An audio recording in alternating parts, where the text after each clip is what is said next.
LOL, Ryan Hollins.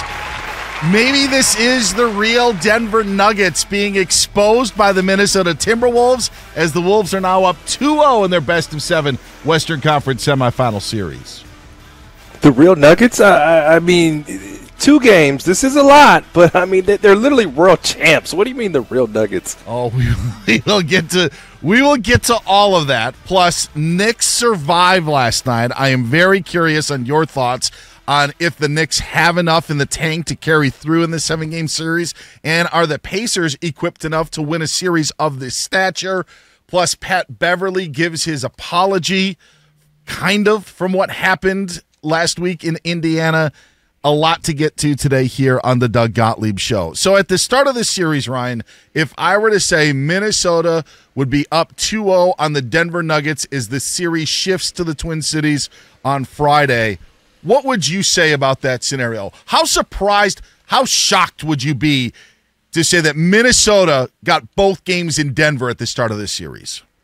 I'm shocked, but not to the level of shocked and disrespect that you're throwing out. So here's the thing, man. I've been saying this all year, and I got to see him when we went over there for Houston, and Minnesota's just huge. And I think the move didn't work last year, so everyone pretty much laughed at it and said, hey, it doesn't make sense. Gobert doesn't fit. There are more questions than answers. Hey, are you going to have to move Karl Anthony Towns? And they're just like, hey, we're just going to get bigger than everybody. I mean, it just about literally every single position, and it's worked out. So there's no question there. But when you have world champions, and I know they haven't been in this position before, I know they're hurting without Jeff Green, they're hurting without Bruce Brown. Those are big parts of their bench that they weren't able to maintain, and those are the things that happen when you win a championship. But I am by far not going to count them out. I'm going to tell you that right now. You still think Denver, who's been great at home this season, drops their first 2 games of the series, you still think they can win 4 of 5 and end up winning this series in the end?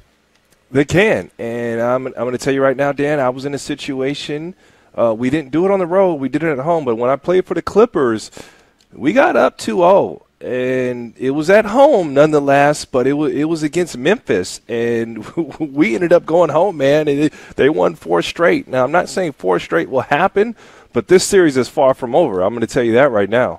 We're going to hear from Charles Barkley. We're actually going to hear from me from almost a year ago. But I do want to I want to just at least look at last night, because I think many of us thought going into Game 2 was that, all right, Minnesota goes in, steals Game 1. That's the phrase that we like to use a lot of time.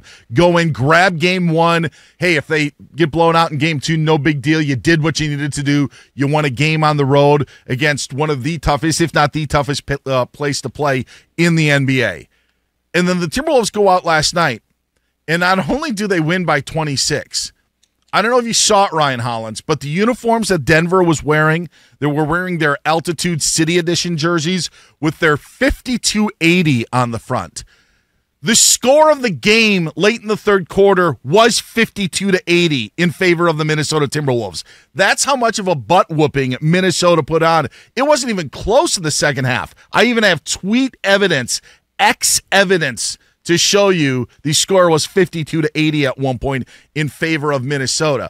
I am trying to grasp how Denver could come into this game after having Minnesota almost giving them a wake-up call. Like I could understand Denver sitting there coming off that series against the Lakers, and while it was a shorter series in 5 games, they were all tightly contested games.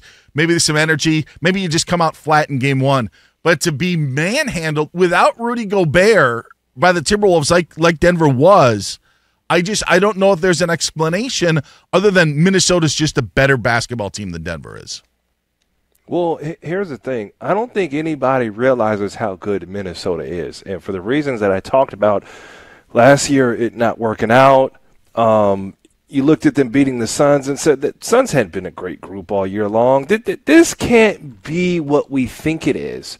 And at the end of the day, it is. This is a really good basketball team. They're what they are when you see Minnesota, they're just huge at every single position. And you look up, and Anthony Edwards plays like he's 7 feet tall. There's no question there. But you look up, And you got McDaniels, you got Cat, you got Naz Reid coming off the bench, and he can start for any basketball team in the association with his versatility. And then you got Rudy Gobert, the Defensive Player of the Year, on the back line. So what ends up happening is you don't realize how big, how strong they are, how deep they are. And then what happens, and this is my opinion, you're going from an NBA where we always thought you got to win with the three ball. Thank you, Steph Curry and the Warriors. To now an NBA where you can win on the defensive end of the floor. Now you can win with rebounding and win with size, because Minnesota all year long, they go into these lulls offensively. When they go into these offensive lulls, they really struggle to score the basketball. And because of that, I think everybody is kind of second-guessed how good they are. But because they're so good defensively, they're able to withstand a couple of these, a couple of those droughts. And we haven't seen teams win like that in the NBA in a very long time, Dan. There were chants last night, MVP, for Anthony Edwards and not for Nikola Jokic, because it was the Timberwolves fans who sat around and watched the rest of that 26-point massacre that the Timberwolves handed to the Nuggets last night. This was Charles Barkley on Inside the NBA, Ryan, immediately after the Timberwolves went up 2-0 on the Denver Nuggets, and I have to say, I don't disagree with him. This series is a wrap. Minnesota is better than the Nuggets. No disrespect. They don't have an advantage. The MVP is getting outplayed. They don't have an advantage anywhere. Jamal Murray, I think he's still hurt a little bit, but other than that, they don't have an advantage anywhere. This series is a wrap. The Minnesota Timberwolves, I said before the season, I didn't believe in them. They have changed my mind 100%. They are going to win this series. I don't know who they're going to play. The other series could be very entertaining, but man, they are for real. They're going to sweep the Denver Nuggets, period. I don't know if they'll sweep them, but they are the better team, and to the size that you said that Minnesota throws at them, I think is a huge issue. And I think he's right. Minnesota just feels like they're better everywhere on the floor. Not saying that Gobert is or Naz Reid and Karl Anthony Towns are better than Nikola Jokic, but Jokic is having some difficulties. It's not as easy as it is in other spots, and other guys aren't stepping up as much where Minnesota's guys are. Plus you have Anthony Edwards.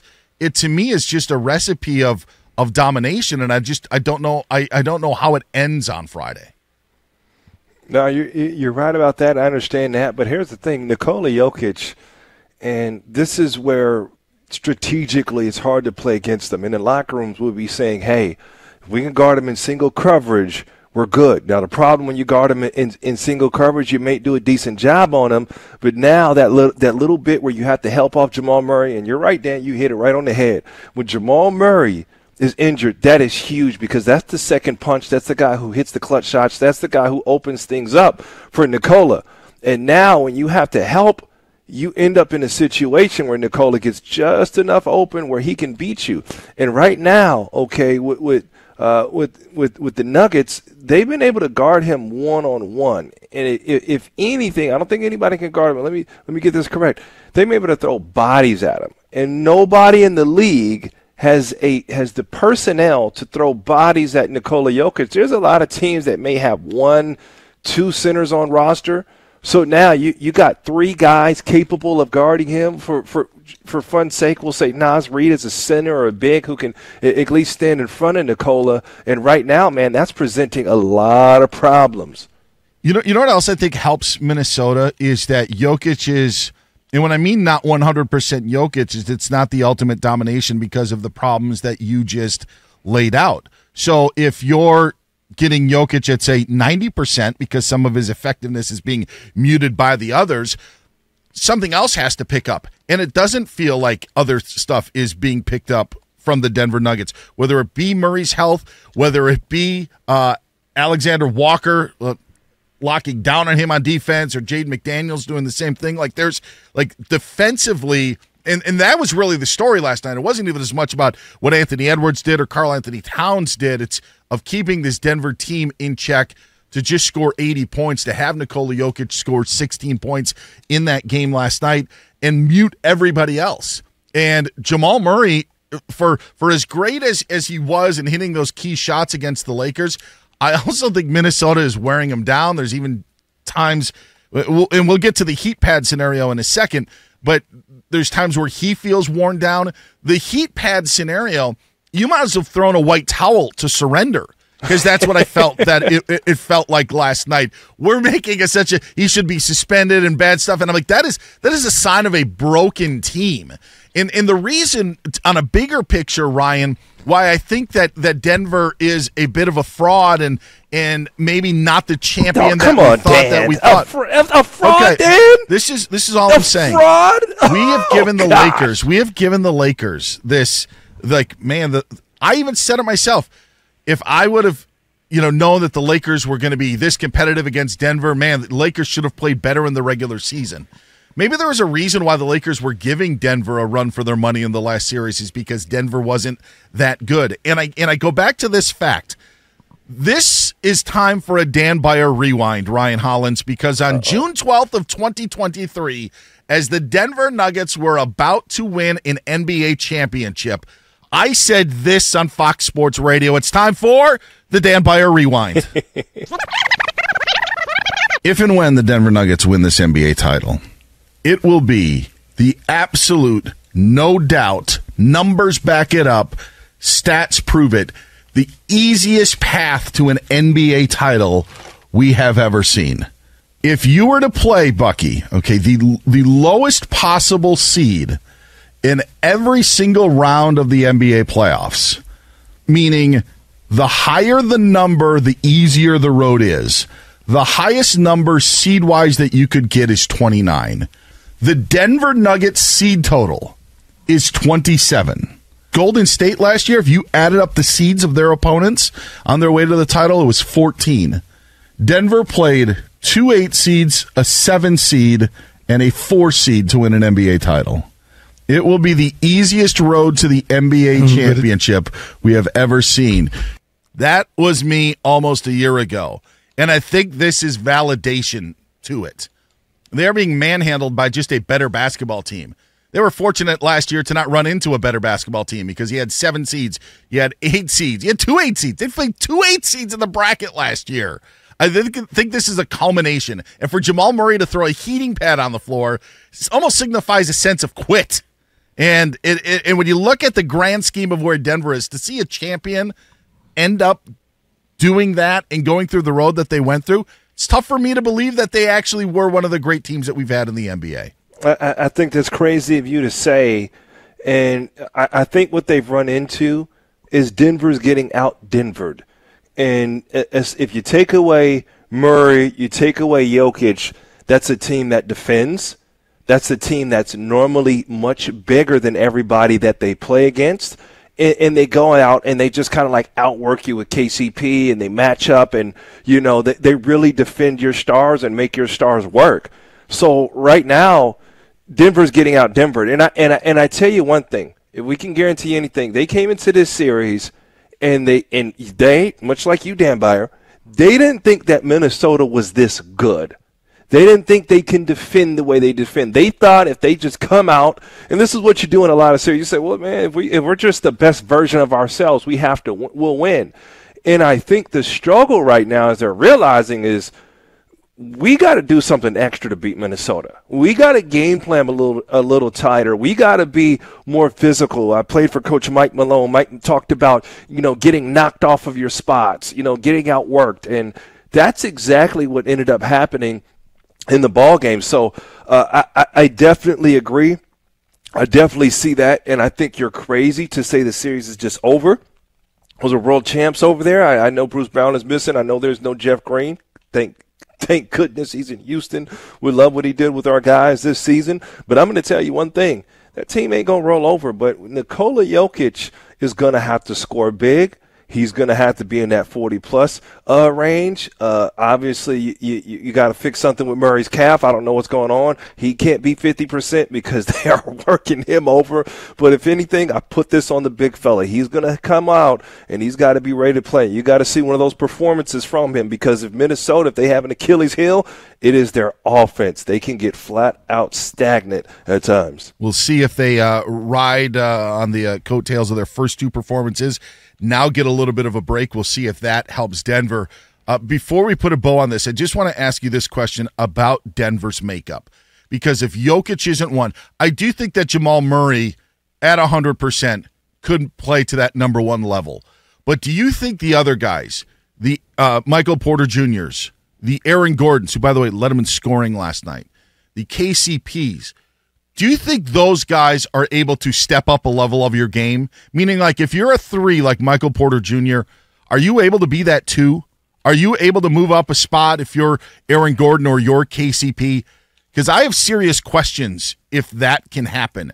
And if Jokic is at all being, nullified even by 10%, Denver's going to be in a world of hurt because I don't think that those other guys can step up their games to the point of taking over the role that's needed.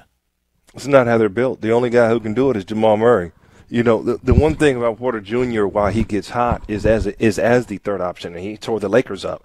He wasn't the second option still. That attention was on Jamal Murray, and the attention was on Joker. But the one thing is Joker has to destroy his one-on-one matchups so that things can open up. And then they got to defend, man. They just got it flat out outworked. So they got to find a way to defend. And Joker has to find a way to be effective enough to get open looks for his teammates and his guys. And at the end of the day, you got to play it in because there's different type of Minnesota rosters. There's Rudy Gobert on the floor, okay, where the spacing isn't that great, and there's a lot of pick and roll between he and Mike Conley.